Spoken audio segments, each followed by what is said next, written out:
Issues in the sports sector remain one of the most debated among Nigerians due to the passion, followership, government involvement, impact on Nigeria's external image and our national life in the sports parliament. The NTA offers Nigerians deep views on issues with experts in the sports sector, offering in-depth analysis, hindsight, insight and foresight towards elevating Nigerian sports to the zenith on the floor of the sports parliament. Sports Parliament, a unique platform for sports discussions, showing live on the NTA. Keep a day with the parliamentarians. The eyes have it. Hello and welcome. It's time for another interesting package of everything music. Angelina, the cool in my temperature. The color go can deliver. This is Stocky Movies. In the times of old, the world was full of wonder.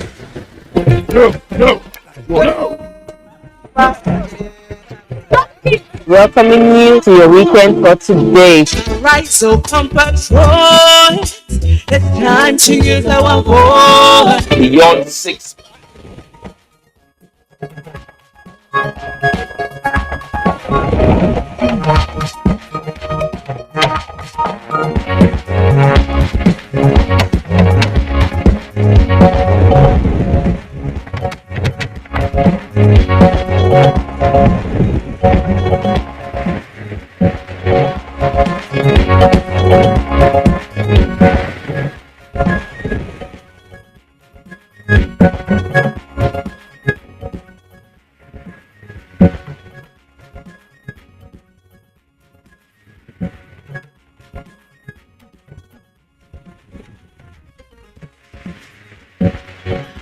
Governments of Commonwealth states pledge to uphold this charter for progress and prosperity of member countries.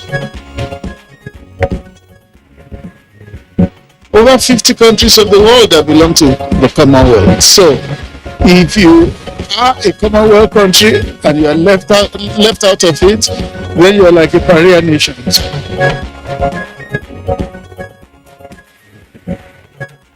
Federal Executive Council expresses optimism that ASUU strike will soon be over.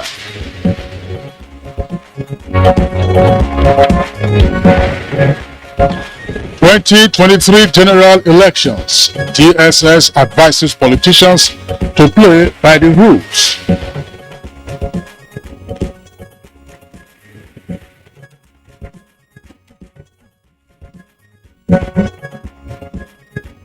And Good Morning Nigeria today beams its satellite on issues in power supply.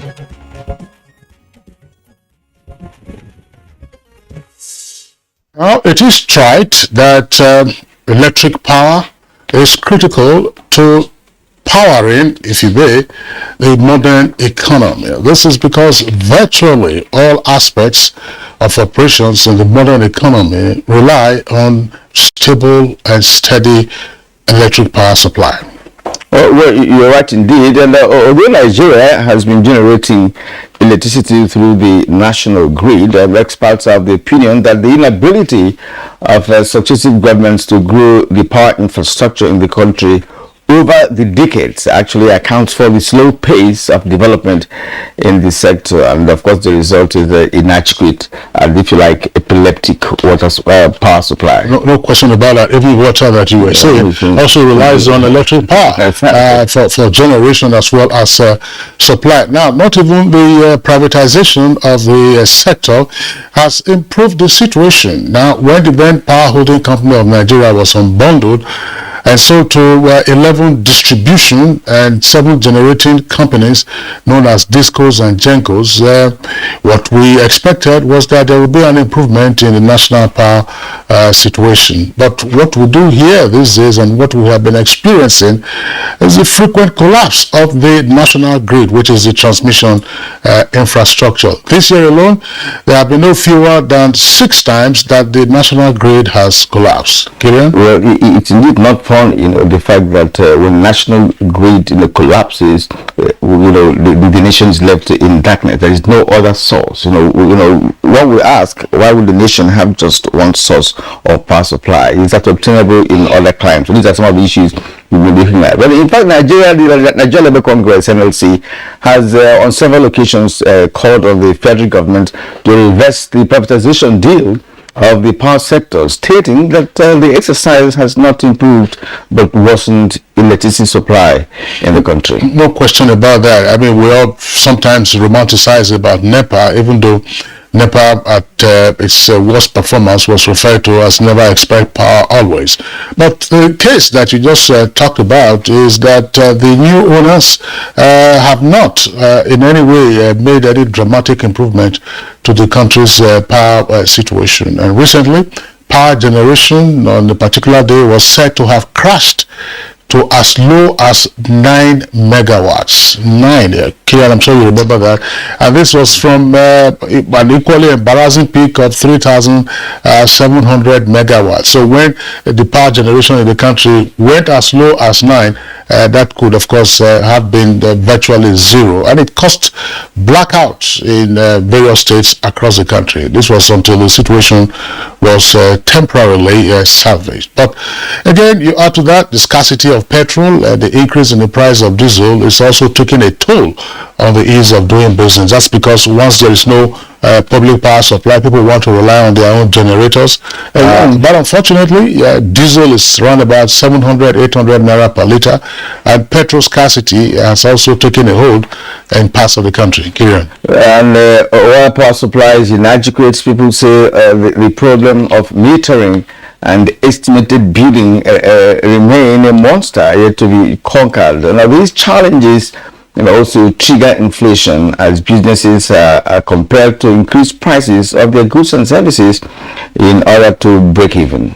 No question about that. Well, these issues and more we will engage our guests with in our conversation segment just to find out exactly what is happening, Kieran, in the power sector. And is there a pathway out of the current situation? This year in particular, as we noted at the beginning, you've had no fewer than 6 occasions when the national grid collapsed and power supply, again, as we mentioned, dipped to as low as 9 megawatts. That's just below 10 megawatts for a country of 200 million people and several businesses, the largest economy on the African continent. What can be done? It's Good Morning Nigeria, live on the network service of the Nigerian Television Authority. Welcome to the program. I'm Kingsley Osadolo. And I'm Kieran Umar. It's also my pleasure to welcome you to the program. I'm reaching you live from our headquarters studios here in Abuja, the nation's capital. We'll also bring you other segments that will make today's package. For now, let's bring in our colleague Comfort Amodu, who has the morning news highlights. Hello, Comfort. Good morning, Kian and Kingsley. Now let's bring you the news. President Muhammadu Buhari is in Kigali, Rwanda, ahead of the 26th Commonwealth Heads of Government meeting in Chatham. Our correspondent reports that the meeting is being hosted in Africa for the first time since 2007.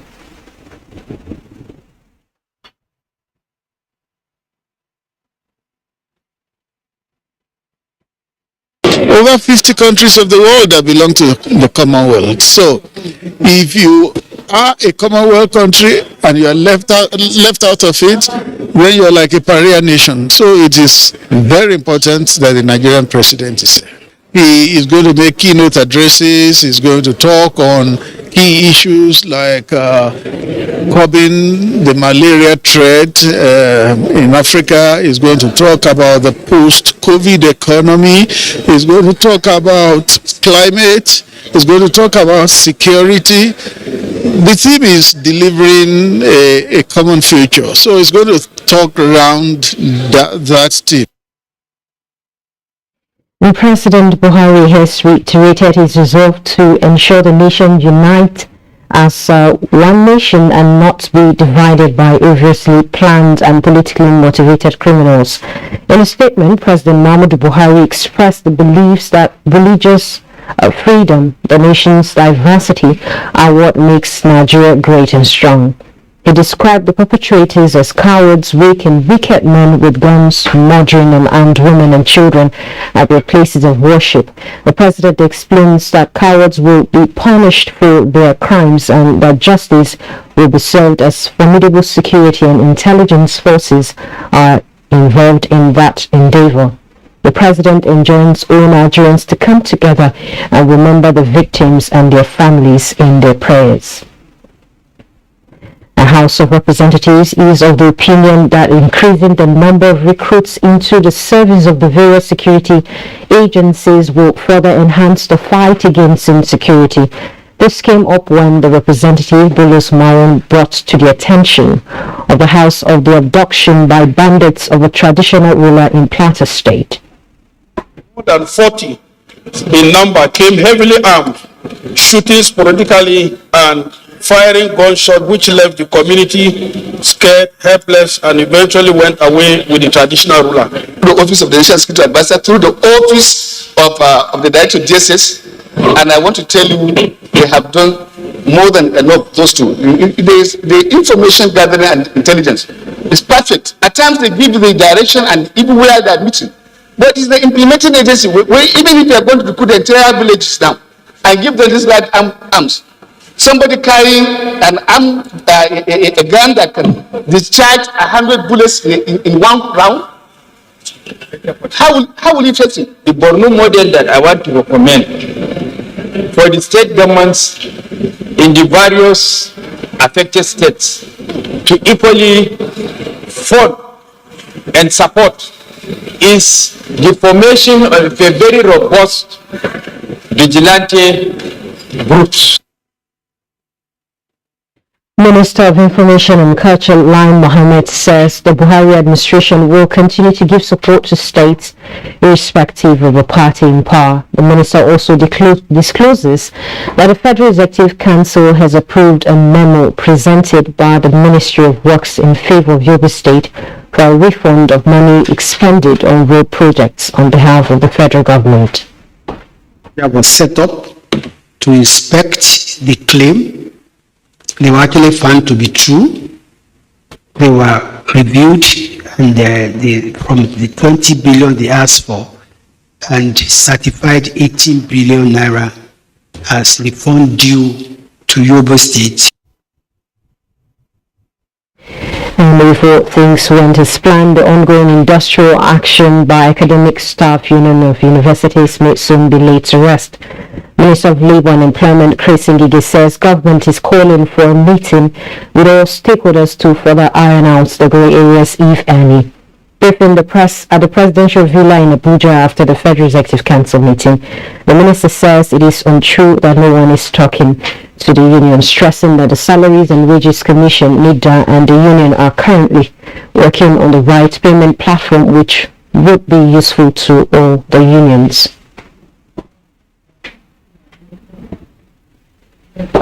We're taking it step by step so that we don't ruffle feathers. We are interested in our children going back to school.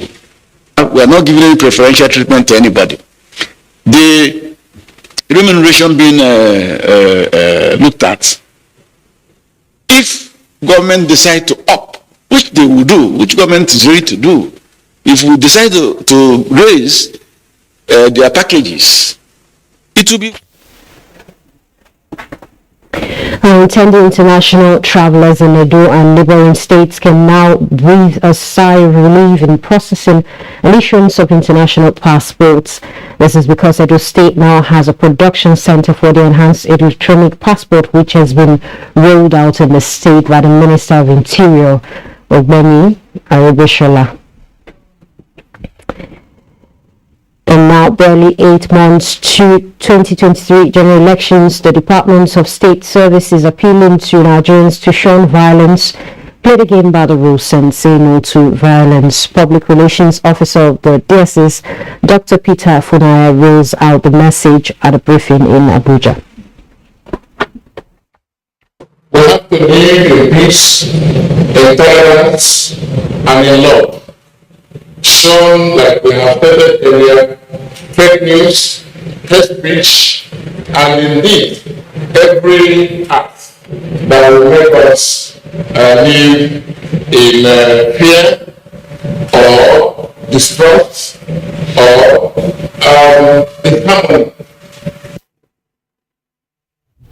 Troops of 13th Brigade operating under command of 82 Division Nigerian Army on Tuesday, 21st of June, intercepted a Toyota Camry car with registration number JAL492AA laden with assorted munitions while en route Utanga village towards Obudu Mountains in Cross River State. Troops deployed at forward operating base and man attempted to stop the vehicle at the checkpoint, but the driver evaded the checking point and zoomed off. The drivers compelled the troops to open fire on the tires of the vehicle, thereby immobilizing it. Through a thorough search conducted on the vehicle revealed it was conveying 72 improvised explosive device charges, 121 dynamite, liquid, 200 rounds of 7.62 mm metal, and 82 rounds of 7.6 millimeter. And the ammunition and other items recovered in the intercepted vehicle are military uniforms and kits. Members of the public are urged to continue to support the troops with credible information that will lead to stemming the tide of insecurity across the country. And this is contained in a statement by the Director, Army Public Relations, Brigadier General Onyema Nwachukwu. That has been the news. We will continue with Good Morning Nigeria after this break. Stay tuned. The counsel of our fathers. My advice to these young people is please do not take us back to those harrowing days. You probably do not know what it is. Nigerian youths, let's build our nation together.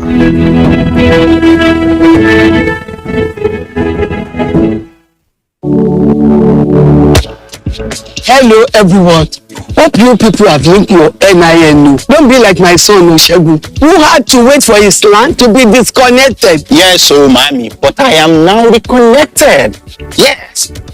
I went to Airtel shop, enrolled for my NIN, and re-registered my line. Simple and short, no stress. It didn't end there. Airtel rewarded me with a November bonus of 20,000 naira free airtime and data to access all my social media accounts.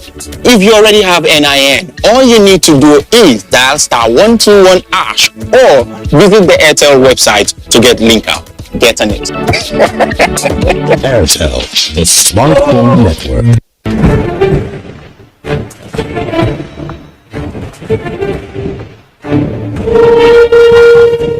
Finally, the hero of Nigeria's democracy has arrived.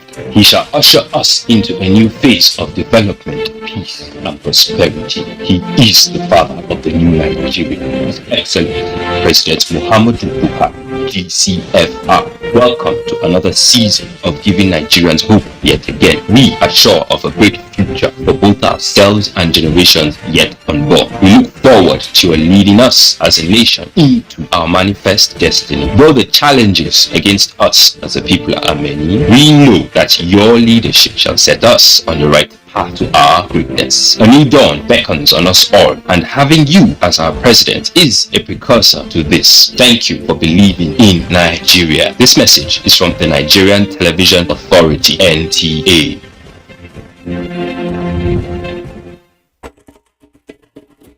to every politician as the campaigns gain momentum and passions begin to rise.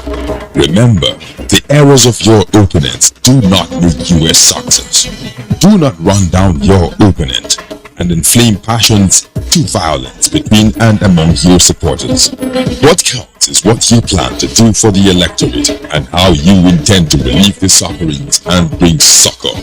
Nigeria is in dire need of patriotic leaders at all levels, leaders who will make national development their priority. Concentrate on telling the electorate what you intend to do when you get into office. Focus on making your vision clear to the electorate. Don't engage in verbal abuses, fake news or speeches. Keep dealing with issues that will bring progress. You win the hearts and minds of the people by being above board, by being civil, patriotic, and showing empathy.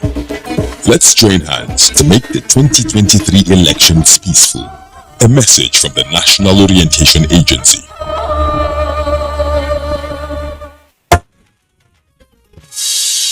You're watching Good Morning Nigeria on the network service of the Nigerian Television Authority. It's time for business news, and you have a story with regard to how much Nigeria is currently expending on debt servicing. Our correspondent Aleka Akpanachi has details. The data also shows that the country has spent 3.83 trillion naira on debt servicing payments in 15 months, while a total of 2.93 trillion naira was spent on debt servicing payments in 2021. A total of 896.56 billion naira was spent in the first quarter of 2022. Meanwhile, between October and December 2021, Nigeria spent 310.5 billion naira on domestic debt servicing, while it spent $286.35 million on external debt servicing, giving a total of 429.4 billion naira.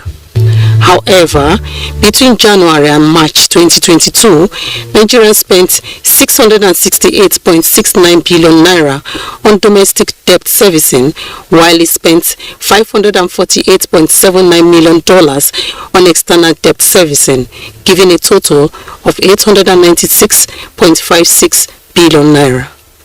With business news, Alika Opanachi, Harwa. Thank you, Alika, for the business report. Up ahead is newspaper review.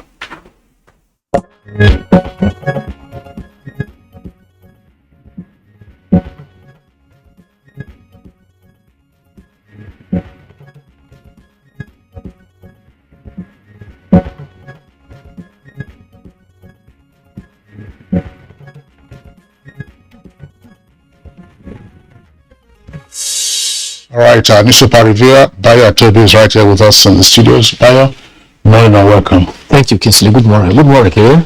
Yeah, Bayo, you're welcome. All right, Kieran, let's begin by taking a look at the front page of the Blueprint newspaper. The Blueprint newspaper, of course, has political developments, and if you see that on the screen right away, we will kick off with it. Right. You said Adamu, that's the chairman of APC, storms National Assembly, begs aggrieved APC lawmakers. You have a number of riders to that headline on the story on the APC chairman storming the National Assembly and begging aggrieved APC lawmakers. You have other stories also there on the front page, and we will return to that shortly. Now, let's also take a look at the front page of Al Jazeera. Al Jazeera says Buhari okays CBN governor's policies, says Emefiele following model that puts people at heart of policy.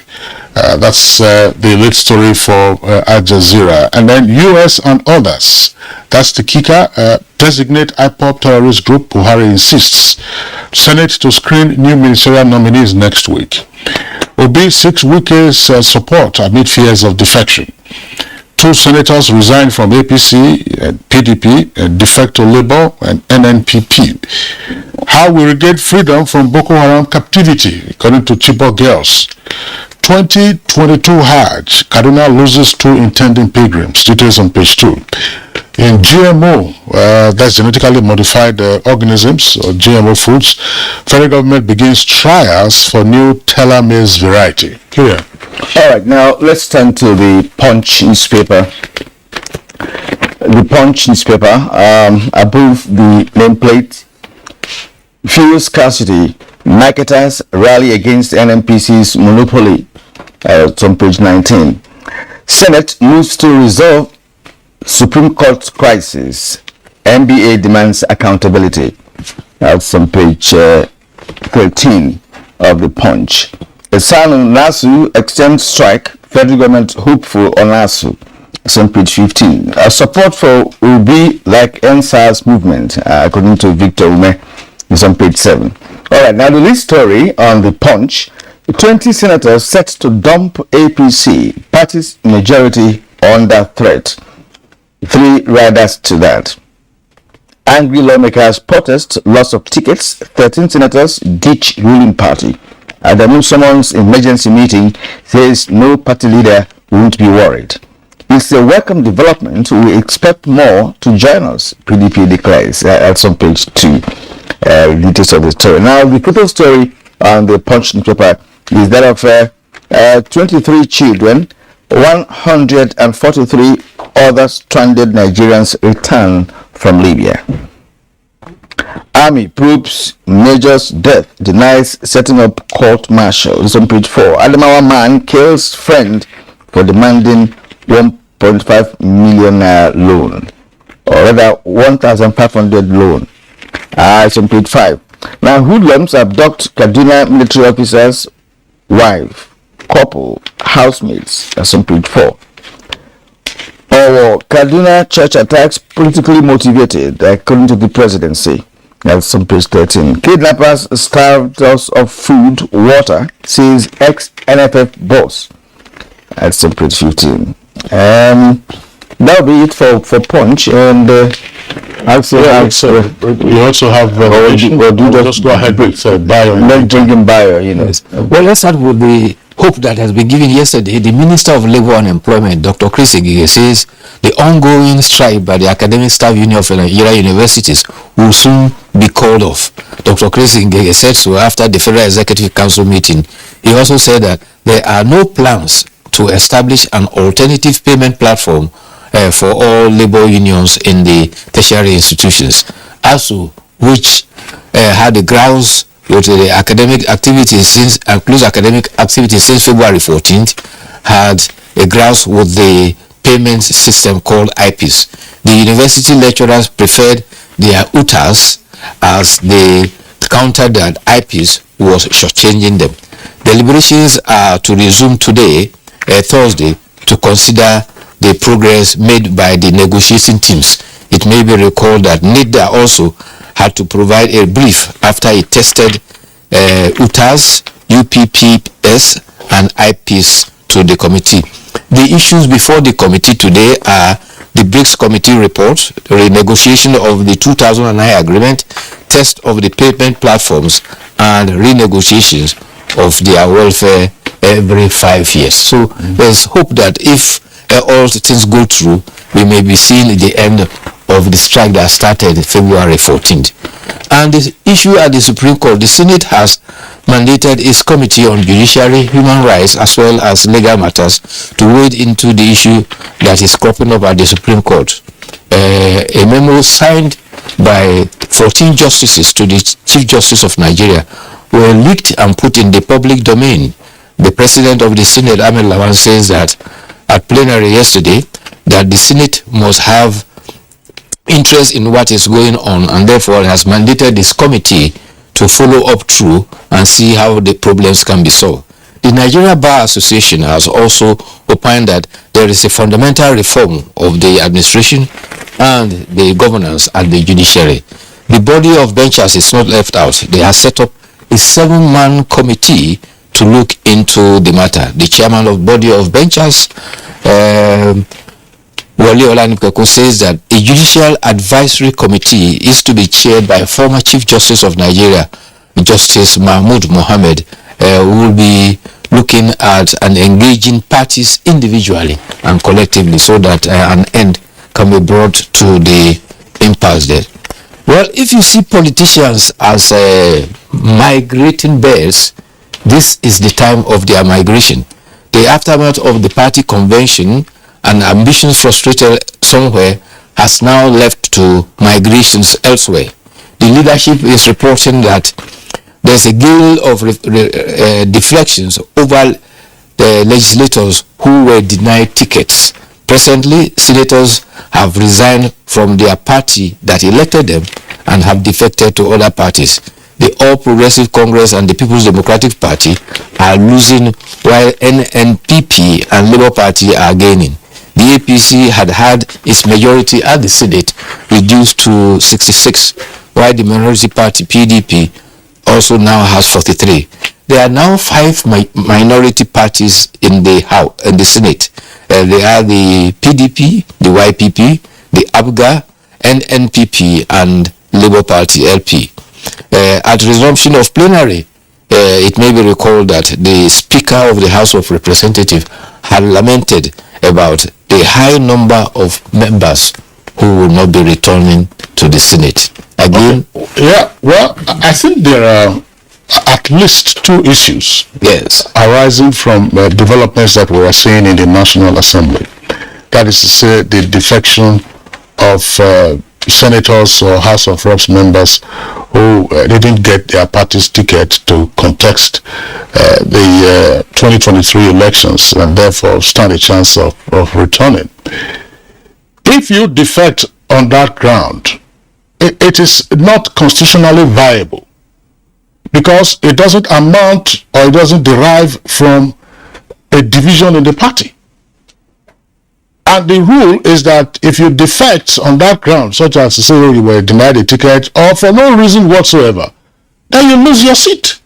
One would expect, therefore, that the leadership of the respective chambers would follow through with this. This is the way you disclaim those seats vacant. You go and recontest if you wish to recontest. And then INEC, of course, directed to conduct a by-election to fill those vacancies. You can't just say cross-carpeting. We just take it for granted. The constitutional provisions are clear. The grounds on which and there have been judicial decisions on this, including decisions by the Supreme Court. I was going to ask the last decision that affected legislators of the Ebonyi State House of Assembly, that the court directed that since they have defected from the party that elected them to another party, they ought to have lost their seats in this. Did they lose their seats? Well, that's the reporter's business to the court. The court took its decision. Whether it's implemented or not is a different thing. That's what I'm saying. Sorry, Killian. Once, let me answer the question, and then I'm sorry, I'm jumping in.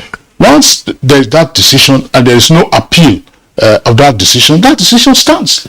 All you don't need to do is to serve the leadership of the assembly with the court's decision.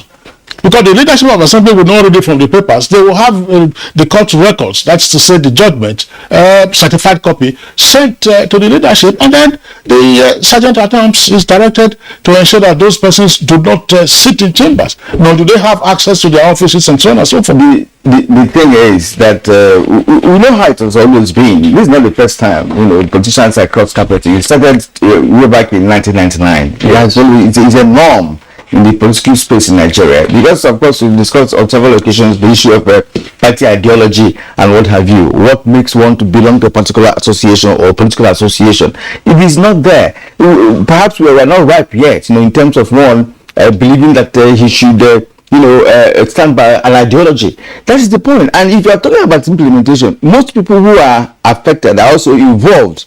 So there's no way in a state like Ebonyi State, you say almost all the members of the House of Assembly who defected should now lose their seat. That means you organize a fresh election for House of Assembly in that state, because almost, in fact, over 90% of them. The law is the law. Precisely. And it has to be implemented. When the law is not being implemented, what do you do? That's why somebody is failing his duty to implement the law. Conversation. And the best persons to exemplify law and its effectiveness are lawmakers.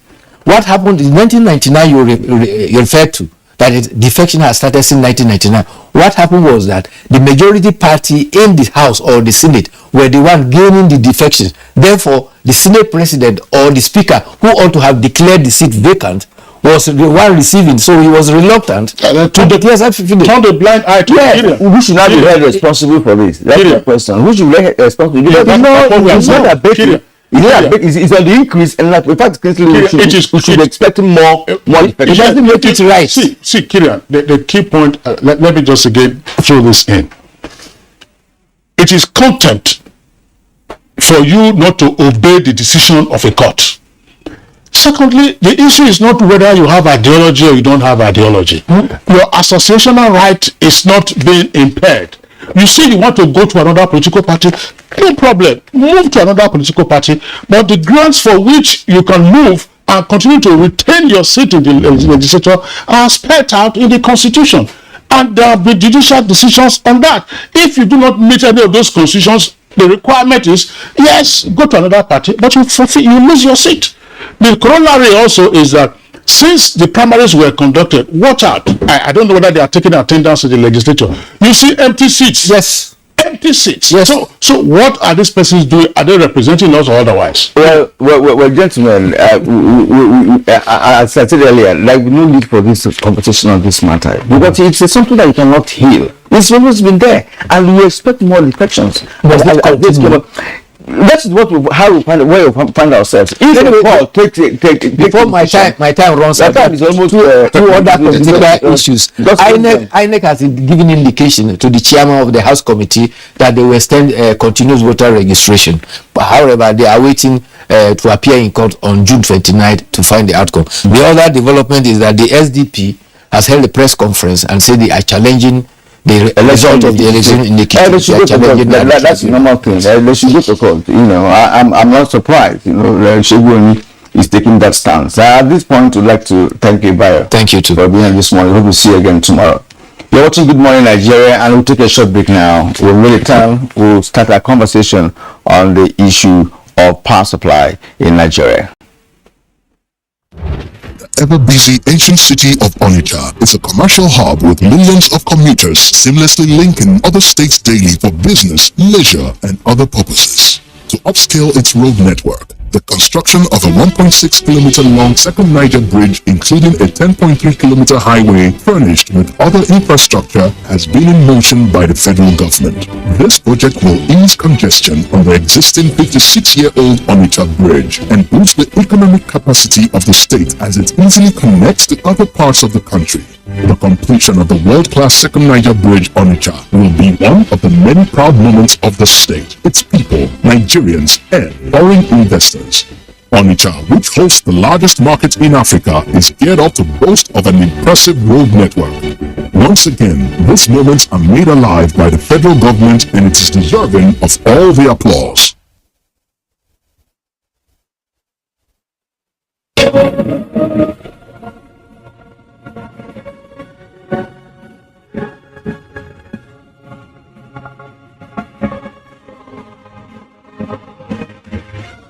We are all Nigerians. Against all odds, we shall and must remain united. We may have our challenges, our problems, and setbacks. However, together we shall overcome them all. What doesn't break us shall make us stronger. This is the mindset that shall bring peace, progress, and prosperity to our beloved country. Do not let tribal and religious sentiments govern how you think, act, or feel. Don't be influenced by those who want to destroy our precious national unity. Everybody who's a Nigerian is your brother and your sister. This is the mindset of the new Nigeria. It is also the mindset that we must all adopt. Let us support each other in creating the Nigeria of our dreams. This message is from the Nigerian Television Authority, NTA. The 157-kilometer Lagos-Ibadan Railway is the first double-track standard gauge railway to be built in West Africa. The Mobolaji Johnson train station is a masterpiece, an infrastructure that is gradually becoming an iconic building in Lagos State. The modern facilities put the station on a world map of train stations. Likewise, all the new train stations across the country built to world-class standards. The train and its convenience is indeed an admirable effort, with commendations from Nigerians. This is a station that we have to commend the federal government for putting a beautiful face, empowering us in Lagos State, not only in economic and political arena. I can say that I'm really impressed with the infrastructures in place. Kudos to the Minister of Transportation. Kudos to the federal government. Truly, good things are coming out of Nigeria, and the federal government is deserving of all the applause. As the 2023 elections draw near, remember, evil prospers when good men and women only wish for peace, but never take a step to make peaceful elections happen. Are you a father? Are you a mother? What are you saying to your children as elections approach?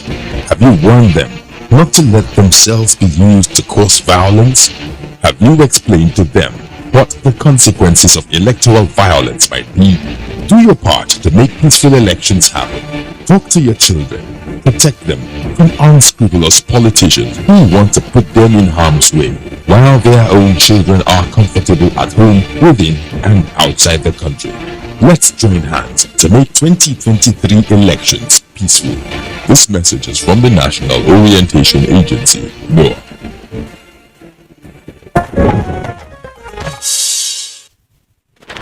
Alright, we thank you for staying with us on Good Morning Nigeria up to this moment. And to begin our conversation, let's now join Oyeyemi Ajayi for the background report to the discussion.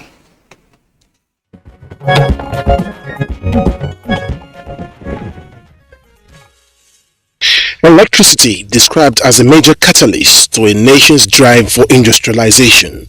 It is believed that for a remarkable growth in a country's economy, the power sector must not be underrated. However, for years, Nigeria as a country is yet to overcome the quagmire of epileptic power supply despite series of fund investments into it. With the unstable power supply, amounts being paid by consumers have continually increased astronomically. Sadly, just this year alone, the national power grid has collapsed at least 5 times, with some analysts saying more might still be experienced.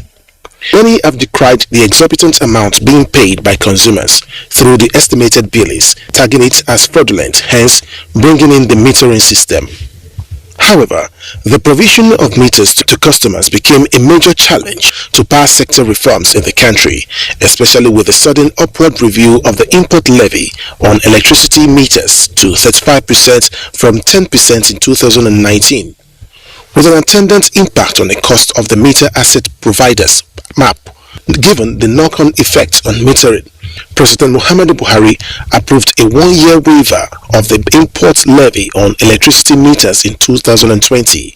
But despite this, the request for payment by end-user customers before the provision and installation of meters was a disincentive for the mass adoption of prepaid meters despite the known benefits. With all the measures put in place, many people describe the power sector as being in the state of comatose, wondering if it will ever be revived. Now, the golden question is, can there ever be an uninterrupted power supply in Nigeria?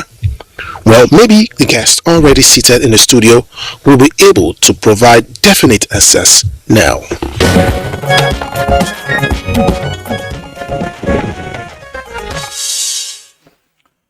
Alright, and joining us in the studio here to discuss today's topic in power supply, we have the Executive Director, Independent System Operator, Transmission Company of Nigeria, Engineer Mama Lawal.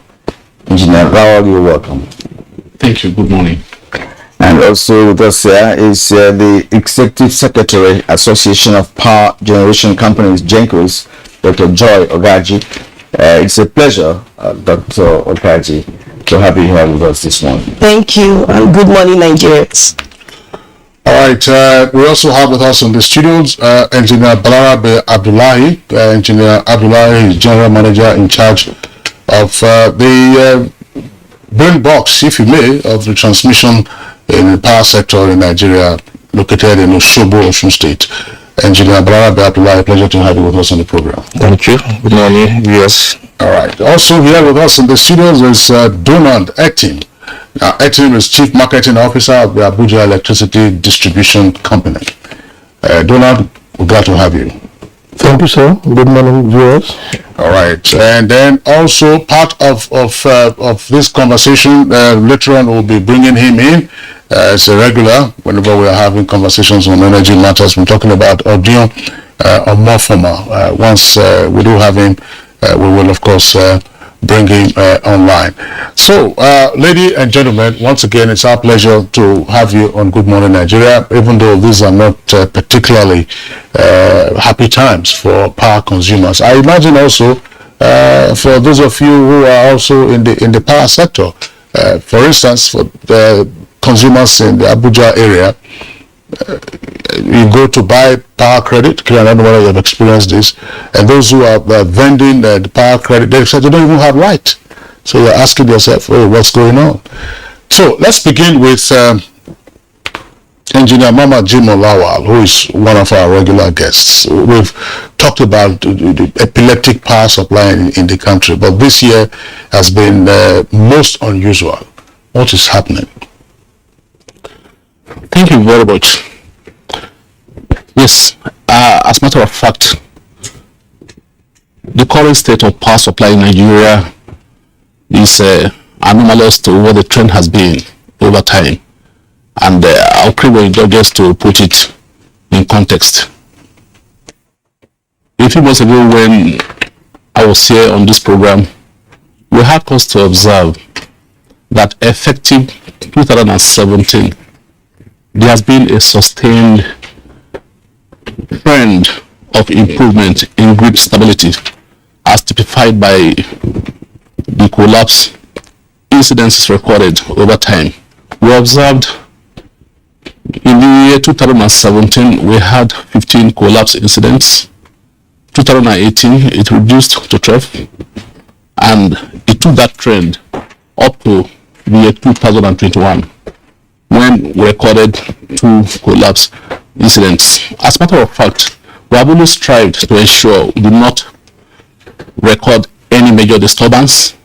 But looking at the current grid configuration, it would appear that we still have a lot to do, despite the fact that a lot, has been done. It's a continuing development exercise, and it has to be sustained. We have every cause to believe also it is being sustained. However, there are certain parameters, critical parameters that we really have not been able to put right, not because the industry players are not doing enough, but it happens that these critical parameters are really beyond the control of the core industry players. So there has to be an integrated approach to all these considerations, because as they put it, the chain is as strong as the weakest link. Concerted effort is being made in this direction. Like I mentioned, it is anomalous. We are in a state of flux.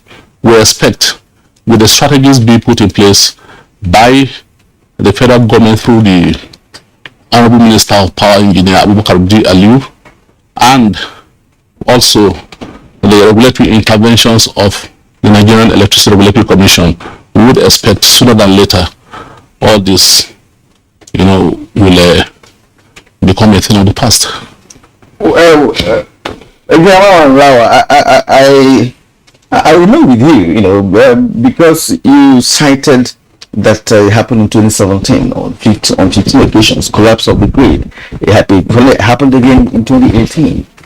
And in 2022, we are also experiencing the same challenge. So that means that perhaps adequate action was not taken to tackle the challenge, because having a grid, maintaining a grid as a nation is not a rocket science, and we have seen a situation where when we bring up a program like this and table power sector as a major topic, we keep hearing of efforts being made here and there, but Nigerians are no longer interested in all this. You know why? Because they believe that if there's a challenge and there are professionals, now you say that the challenge is beyond the industry players. Then who else? Okay. So just make it clear to Nigerians to understand really what are these particular efforts being made. Okay, let's put it in context. I had actually tried to portray, the systematic improvement in grid stability. I talked about what the situation was in 2007, how it improved over time up to last year when we recorded 2 collapse incidents from 2017 to 2021. 15 collapse incidents in 2017, and by last year we recorded 2. As a matter of fact, we shouldn't record any. Right? Shouldn't. You see, when I talked about the stakeholders, let's look at the NESI. You start from generation, you talk about transmission, then distribution. But generation, especially the thermal power plants, require gas to power their generators. When you look at gas, there are, we have always talked about how do we ensure that this gas is available when it is needed. And we have different mechanisms for, actualizing this. This is being pursued. It is not as if the gas suppliers are not in the equation. They are. But we have issues related to gas availability, vis-a-vis certain strategic administrative mechanisms that are required to make this gas available. And that's what the regulatory intervention of the Commission would seek to address. And I think in the next couple of years, in the next couple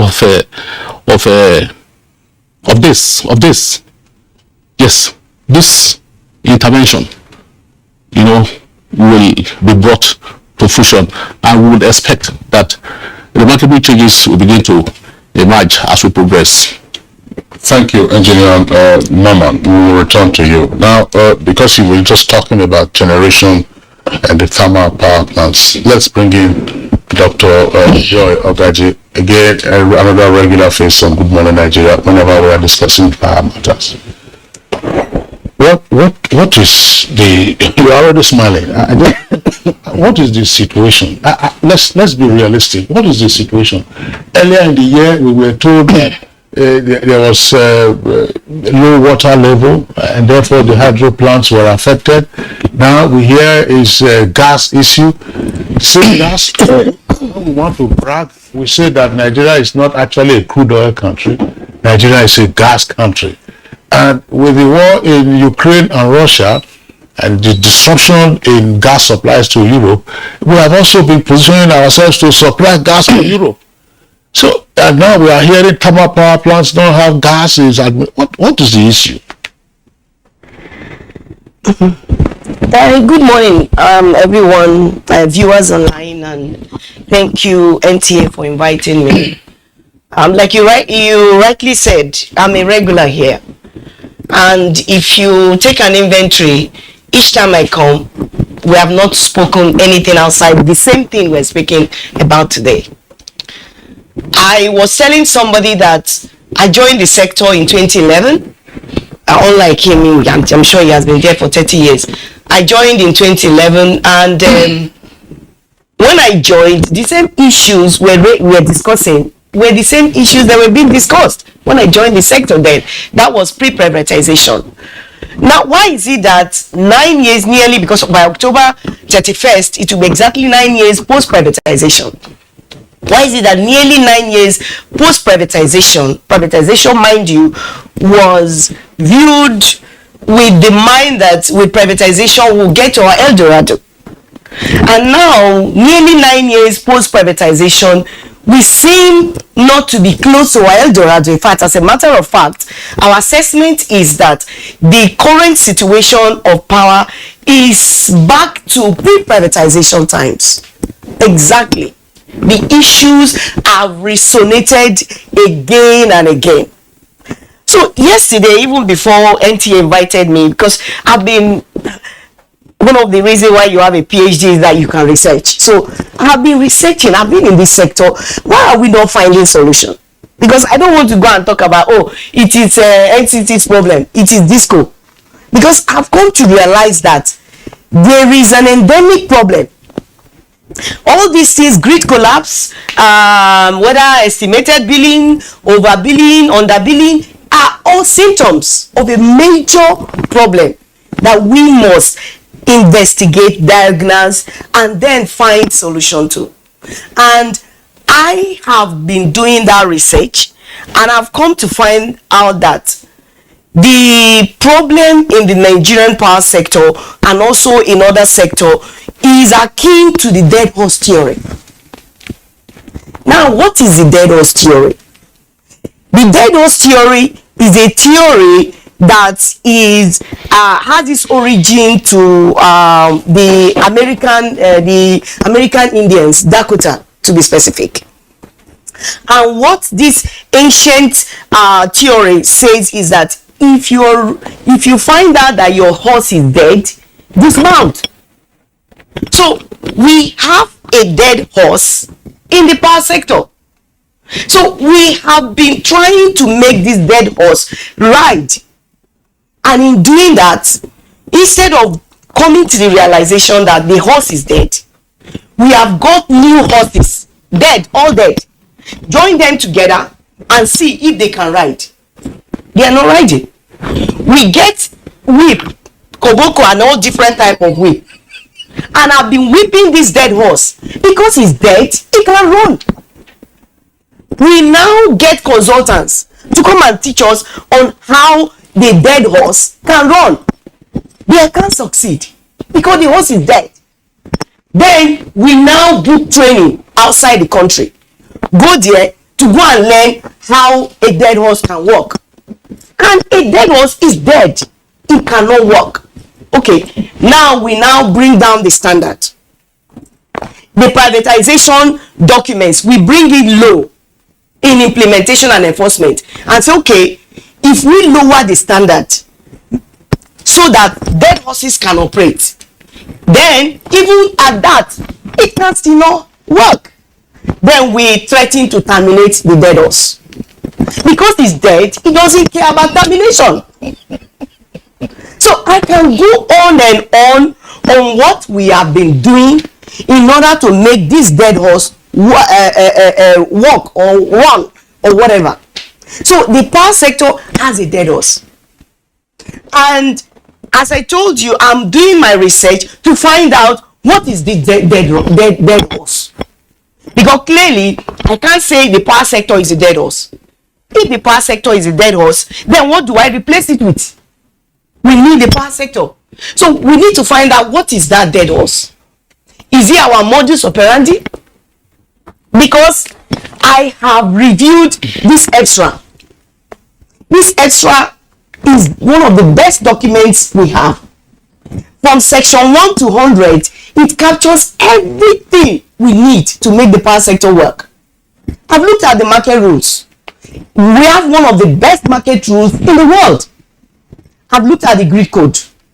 The grid code is one of the best. I've looked at the market procedures and various documents. Mention them. Is it the performance agreement? I've looked at the PPA, the vesting contracts, and the dead horse that I am almost locating is our modus operandi. Now, let me give you, for example, if the extra says that we should have an independent regulator, for instance. Extra meaning Electric Sector Power Reform Act. Yes, yes, Electric Power Sector Reform Act 2005. If, according to section 34 of this book, you should get an independent regulator. Independent, as the word English means independent. Now, how do you get a regulator that is independent? How were they appointed? If they are politically appointed, then you don't expect independence. Because what we've been doing is eating our cake and then still expecting it on the table. Because if you are politically appointed, these regulators, not adhering to Section 34, which talks of meritocracy and competitiveness in appointing them. How do you expect them to be independent? Because he who pays the piper dictates the tune. So this is just an example of the dead horse we're looking at. Well, that theory, I think we will dissect it further in the course of this conversation. Because many Nigerians will believe that you are speaking in parables. But all the same, you have made a very good point with respect to the fact that you have personally, tried to investigate and diagnose, but what is remaining is that of a preferring solution, or rather, the solutions being preferred, being put in place or being put into practice. The documents you mentioned that we have in the power sector are usually Nigerians' way of tackling issues. We are good at articulating beautiful documents, but when it comes to implementation, we begin to have issues. And I want to bring in the team here, who is the Chief Marketing Officer at Abuja Electricity Distribution Company. If there are challenges, in the distribution of power in Nigeria, have you people been able to investigate and diagnose this challenge? If yes, what are the challenges and how best, could those challenges be tackled? Thank you very much for the question, and good morning, viewers, once again. When we joined, or when we resumed as the current management of Abuja Electricity Company, the first thing we did was to try and get a full scope understanding of what the issues are, not just within the industry, but also within the company. We dimensioned these challenges internally and externally. We found that as an organization, as a business, there were systems we needed to upgrade, to work on and upgrade. And part of even these systems, if you permit me to use the term, are people. So we needed to fix people, talent management issues. We needed to optimize our internal technology base to be able to accommodate and do more. Externally, we found that there were issues about network visibility. There's first what came up initially, the absence of a SCADA system. The SCADA system allows you to have full visibility of your network end to end. Beyond there being no SCADA system, we also found that practically all our feeders are overloaded. As we speak, we are working on deloading those feeders. We took several field trips and we found as well that there were illegal network extensions or expansions. So you find connections and power lines that exist physically on land, and they do not exist on the network configuration that we have on the system. Beyond this as well, we discovered as a result of regular outages, vandalization was at its peak. And this is a major concern for us at this time. So these are some of the key issues we found, and there were no spares, there were no accessories to fix devices that have gotten spoiled in the process, no replacement parts, transformers were knocked off. The community will tell you we lost our transformer, or ADC came to carry our transformer for repairs and they've not been replaced for 2 months, 3 months. What personally piqued me as a customer or marketing communications person was the fact that across board our service centers were completely dilapidated. So you look at how a service center looks, and then they tell you this is how much money comes through from this place. First you ask yourself, how does a consumer or a customer get to this place and part with his money? What level of comfort do you offer him? We identified all of these challenges. Just on the technical and commercial part of it, we prioritize 40 of them. And we gave ourselves a timeline to say, within 2 to 3 months, we must fix all of these things, even as we have other industry-wide challenges. So like Dr. Gaji pointed out, I went for my first radio show after joining some months ago, went the second time, went the third time. I came back, I was troubled by my conscience. I called my colleagues and said, look, we can't keep talking about low generation. Because some of these things I've heard even as a child. We can't keep talking about this. These are things that are there and will be there with us for a while until we fix the system. Let us address what we can address in bits and pieces and give the customer hope.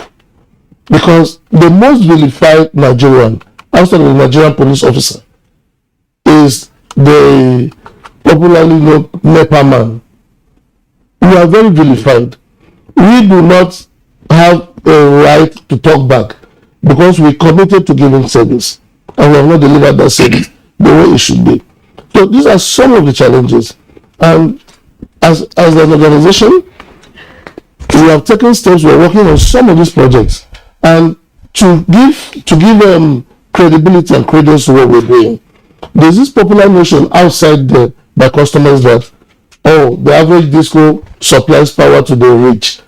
They're taking power from the poor. And it's really not true. So we started these intervention projects from the rural markets and the semi-urban areas.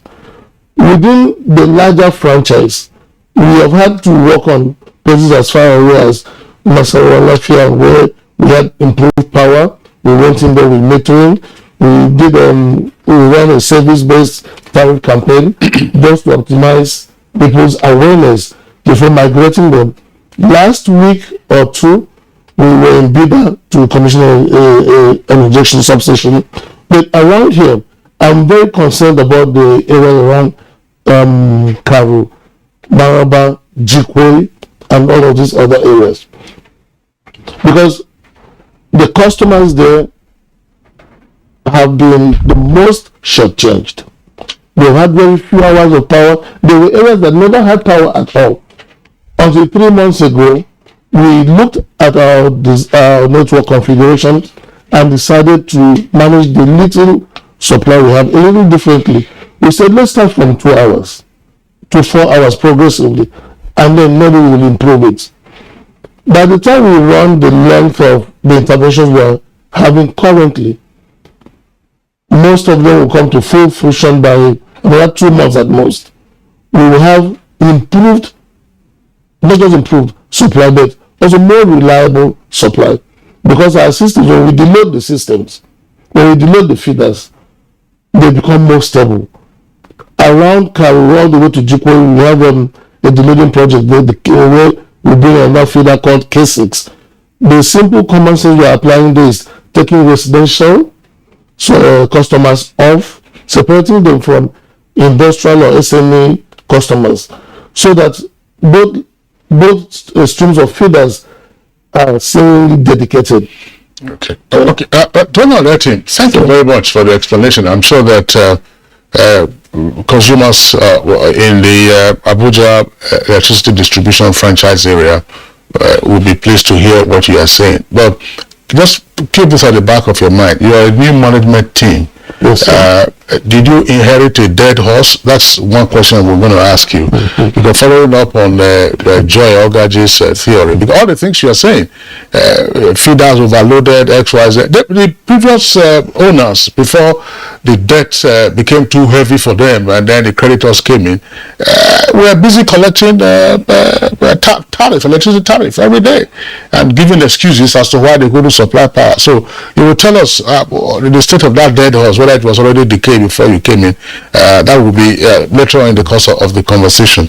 Now we understand that Odion Mofama is with us now. Let's just see if we can, if your viewers can see him on the screen. Odion Mofama, energy expert and CEO of New Hampshire Group. Odion, I'd like to have you on the program this morning.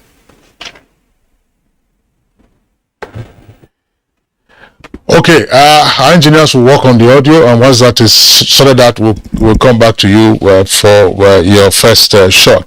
Now, let's Well, we understand the audio is fine, but I want to come to the studios now and bring in the general manager of the National Control Center at Oshobo. That's Engineer Balarabe Abdullahi. That's where the National Grid has its heart. And of course, you've heard the various comments by the guys and complaints also by Nigerians. Why are you guys having these epileptic seizures at your control center? Thank you. Good morning, viewers. We at the National Control Centers, we are shoulders with a responsibility to operate and manage the grid. But what we realized recently, there are a lot of constraints within the discos and also the gencos and also the transmission lines. And before we have stability of the grid, then definitely the generation, that is the supply and demand, have to be at equilibrium. So there are so many factors, and those factors are going to generate, and they are subject to gas constraints and also water management. When there's no water in the lake, then definitely the capacity of generation at that particular time is not there. And the expected generation also, when there is no gas, then definitely the number of units on the grid will be so limited. So those are the issues that we're facing. And sometimes, especially during the rainy season, when there are tripping of 33 kV feeders, then definitely there are going to be a backslash to the grid, and definitely there are going to also be an issue. And at the same time, multiple trippings of transmission lines because of faults, it will affect the grid. So that is the reason why sometimes the expected generation and supply to consumers are so limited. So those are the issues we are facing now. And we at NCC, sometimes we find out we talk to both the discos and generating stations within second, mid, and hourly to make sure that everything goes according to plan to stabilize the grid. And when we discover there is this stop on the grid, then definitely we have to go load shedding, massive load shedding, to make sure that we don't lose the grid. So those are the issues we are facing now. These issues did not start today, from all indications, and from what all our guests have said so far. We've been living with it for a long time now.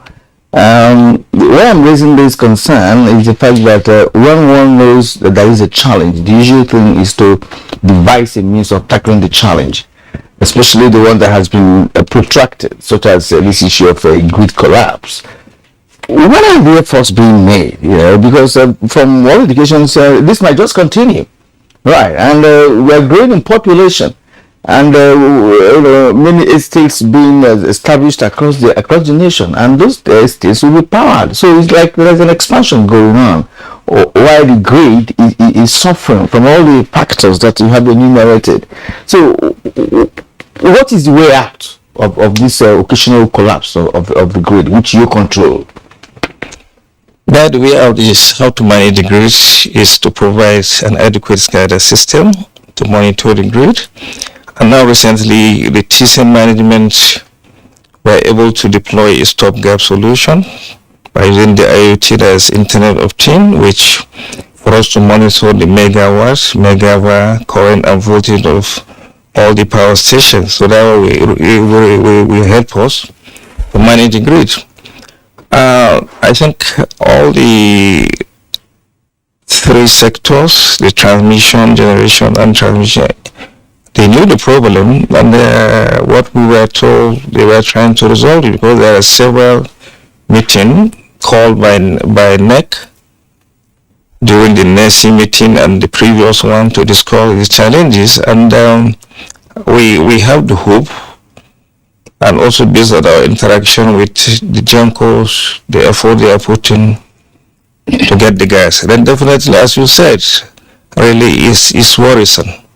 It's worrisome, but they are trying their best and we're putting more effort to make sure that everything is better than before. We knew Nigerians are not happy. It's a sad event. When massive load shedding comes, a lot of feeders were affected. People are out for a very long time. But I think recently, I think it was 1st July, there is partial activation that we have to be much engaged so that when there are issues, there will be penalty. But I think we have to sit up. We have to expand more our network, because now presently we operate a single grid, and when there is small distortion on the grid. Is it ideal to operate a single grid for a nation? What is being done in other times? So because invariably in those areas, those countries, where we have steady power supply, they cannot be relying on one grid. So why are we there? Is it not possible to expand the grid or something? Well, you can come in there. Thank you very much. Yes, as he explained, grid stability is shaped by a number of factors. If the integrity of the grid is compromised, then we have problem with reliability. I explained. For you to have a system with big inertia, a system that when you try to shake, as it were, it doesn't, give it will appear to remain unperturbed. Okay, this integrity is shaped principally by the generation. Not only generation, you have the transmission system. In the power system operation, you have the consideration of operational safety, grid reliability, and resource optimization. We have had issues with resource optimization because we have so much generation base, but substantial amount of this is not available. Of course, the generators can explain this. It is all encompassing. I had to mention really that only an end-to-end consideration of the issues will solve the problem, and the stake players, the industry players are on top of this. They're on top of this. You just have to put this in context. It's not as if nothing is being done. A lot is being done. That's why I use the language anomalous, that this situation is anomalous. If you don't have adequate generation, grid reliability becomes an issue. Reliability is about the degree of certainty that your system will perform up to the expected standard under certain conditions.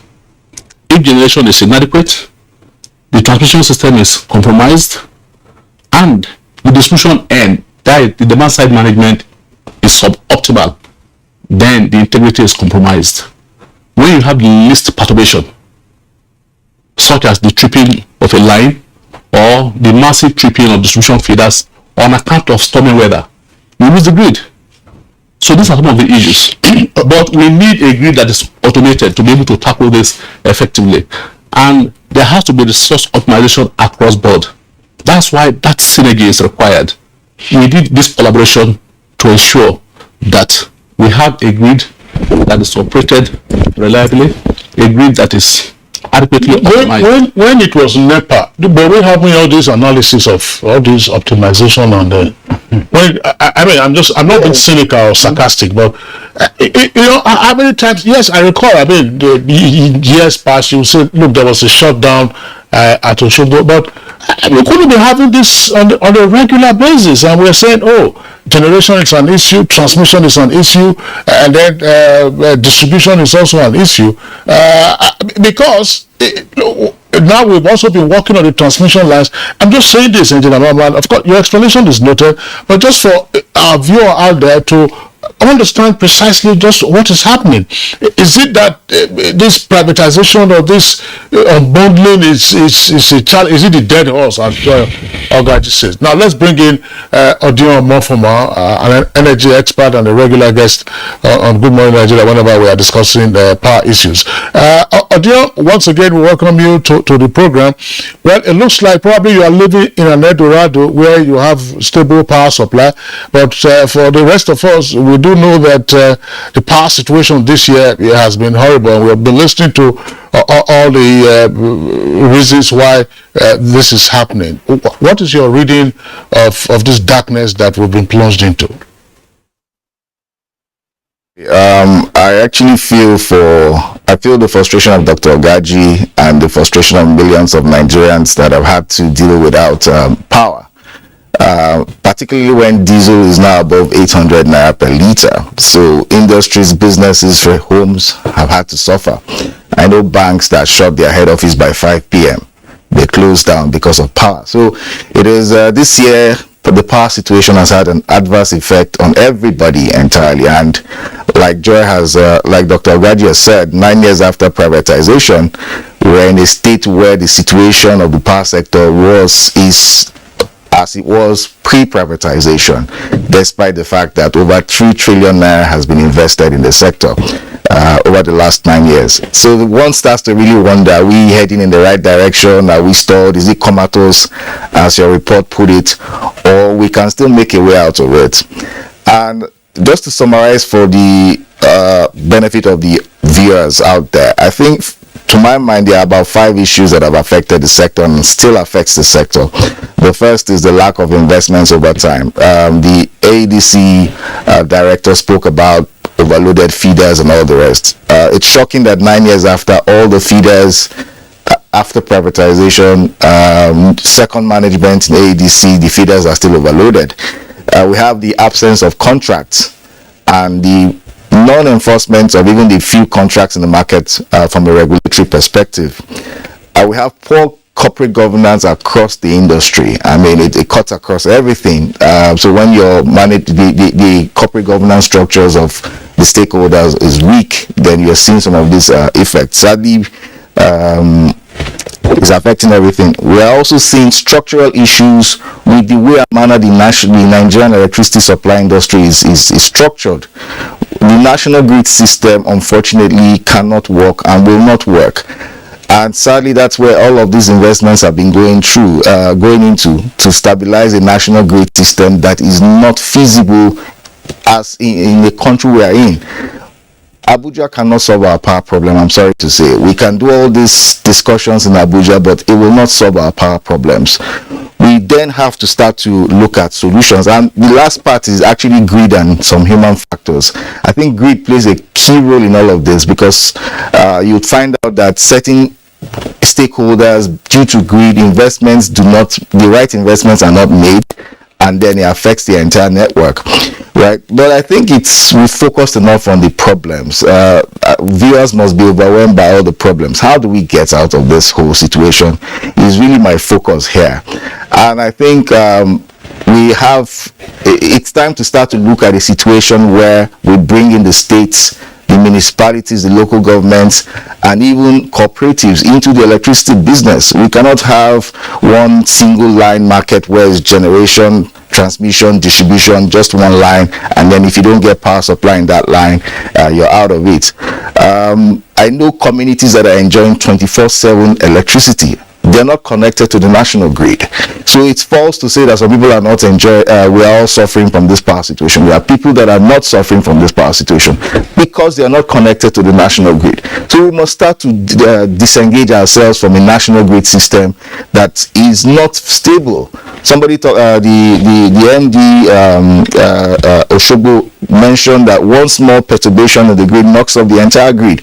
We can't have a situation whereby somebody goes out of vandalism, sheer sabotage, will cut down a transmission tower, and then the whole country goes into darkness. That's national. In fact, that's terrorism. So we can't expose ourselves and keep investing in a structure and an infrastructure where anybody can bring it down and the whole country goes on its knees. We're about to enter into we're in the political situation environment now. You're going to see a lot of these grid collapses because people may want to score political points and point to some form of issues. Some people may also want to cash out because obviously if national grid goes down, investments have to be rallied and corralled around to make sure it works. We can't be in that situation. That's why it's important that the new legislation, the constitutional amendment by the National Assembly that now empowers states to go into generation, transmission, distribution is fast-tracked at the states' houses of assembly. They need to push that law. Even if it's just that amendment, they need to push it fast so that states can come into the business and they can start to make regulations for electricity within their states. The other thing I think we also need to focus on is to start to look at a situation where we can enforce contracts. I was very happy when the NEC chairman talked about contracts now going to be signed into entered into by parties. We wait for July 1st to happen. Let me see how those contracts will be activated. We have waited for this contract to be activated for over 8 years. So it's gladdening that finally maybe this contract will be entered into. But behind contracts, there's also the enforcement of the contract. So I think it's up to NERC to now tell Nigerians and show Nigerians that they can enforce some of this contracts, because without it, it will be hard. Odion, let me stay with you and ask you to explain some of the 4 points that you itemized. As a matter of fact, I picked interest in one aspect of it, which is in terms of structure. What do you mean by that? Because the structure we are in now presently doesn't seem to be working, and if we have to continue with that, it will appear that we already signed collapse of grid at all points. And when you mentioned the fact that some people are enjoying 24/7 power supply, those who are not connected to the national grid, of course we also wonder about the preponderance of that section of Nigerians who are enjoying steady light, and what did they do? And what could other section of Nigerians could do as well to enjoy 24/7 without being connected to the national grid? In terms of structure, the faulty market structure, our market structure is built around a national grid system, a single national grid system, right? So that means electrons flow from one end and then the cash flow comes from the other end and services all the parties. In addition, we've created monopolies at the distribution side of the end of the business. So only Lagos has 2 distribution companies, struggling to even meet the needs of Lagos. But other discos cover like 4 states, 5 states. For instance, the Enugu distribution company covers the entire southeast region.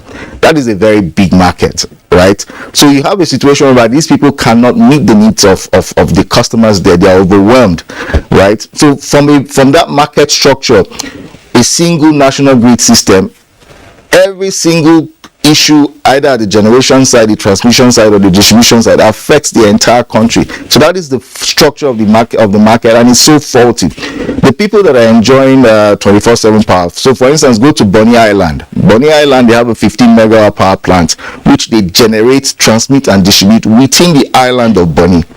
That has been in place for years, even before privatization. And that service is extremely reliable. There are a number of clusters similar to the Bonny Island model.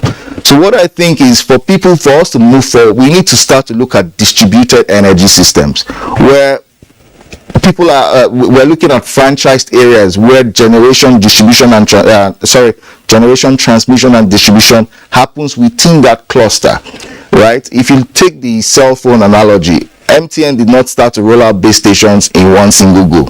They had clusters, they rolled out in clusters. We now need to look at the power situation and say, look, let's look at economic clusters, let's look at commercial clusters, let's look at residential clusters. How can we infuse generation in there? How can we get dedicated generation to meet the distribution needs of those entities? Until we start to look at that structure, our reliance on a national grid system will not get us anywhere. So that's what I mean by looking at a faulty situation and trying to remedy it. And states play a key role in this structure. States need to start to make their regulations, because when they make regulations, that will effectively ensure that people and investors and communities are able to invest and manage the electricity infrastructure and supply within their areas. All right, Odile, thank you very much. We'll return to you later on in the course of the conversation. Now, back to our other guest, Joy Ogaji. The issue has been raised about transmission. When I read the story myself, I was alarmed. But of course, it was at the peak of the grid collapse, where it was stated that Nigeria's power generation dipped to just 9 megawatts. 9 from, it was said, 3,700. It was a widely reported story, and up to this moment there has been no rebuttal of that story. Now, we also heard at some point that, the reason why there's low generation is that the thermal power plants, that's to say the power plants that rely on gas, were undergoing maintenance. And then you ask yourself why all thermal power plants should be undergoing maintenance almost simultaneously. And of course, there's also the issue about Kanji and Shiruru and others, where you have, they say the low water. This is rainy season, and why we should be having low water levels at this time is an issue. What is it that the GENCOs are having in terms of generation? Because again, the argument is that if there isn't sufficient generation, then there can't be grid stability. Are there dead horses also in the GENCOs? Okay. Are there dead horses also in the GENCOs? So you give us, because we have to be elaborating on that theory of the dead horse. Thank you so much. Like I said in my opening remark, the issues cut across all the segments within the power sector. And I did not exclude any part when I started, and I said we all need to identify the dead horse and deal with the dead horse so that we can put the dead horse to rest and get a live horse to ride us.